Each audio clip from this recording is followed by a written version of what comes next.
Panwasli Kota Sabang menerima sebanyak 107 pendaftar calon panitia pengawas pemilihan umum kecamatan atau Panwascam. Selanjutnya pelamar akan melalui beberapa tahapan sebelum dinyatakan lulus sebagai calon Panwascam. Sebanyak 107 pelamar mendaftarkan diri untuk mengisi 3 komisioner di tiap kecamatan, yakni Kecamatan Sukajaya, Kecamatan Sukakarya, dan Kecamatan Sukamakmur hingga tanggal 27 September 2022 lalu.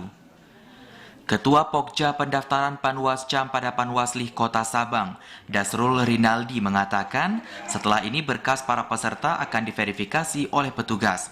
Sementara pemenuhan kuota 30% perempuan di kecamatan dalam penerimaan Panwascam yang menurutnya sudah terpenuhi dan tidak perlu perpanjangan waktu penerimaan. Perekrutan Panwascam itu pada tanggal 27 kemarin kita sudah tutup. Itu kita mendapatkan keseluruhannya di seluruh kabupaten kota yang ada di Sabang ini pendaftarnya itu berjumlah 107 orang. Nah, nanti kita akan mengklarifikasi lagi setelah pemberkasannya kita teliti, itu akan dibuatkan masa perpanjangan apabila tidak terpenuhi 30 unsur perempuan. Alhamdulillahnya untuk Kota Sabang itu kita sudah terpenuhi semua. Jadi 30% kita wakil perempuan sudah terpenuhi sehingga kita tidak melakukan masa perpanjangan perekrutan mereka lagi.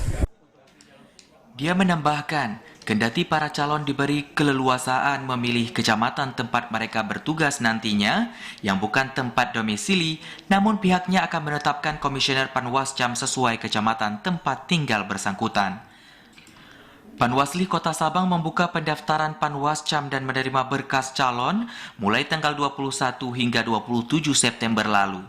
Selanjutnya, para calon akan melewati beberapa tahapan, antara lain pemeriksaan kelengkapan berkas administrasi, ujian CAT, dan penetapan SK. Dari Sabang, Mahfud TVRI melaporkan.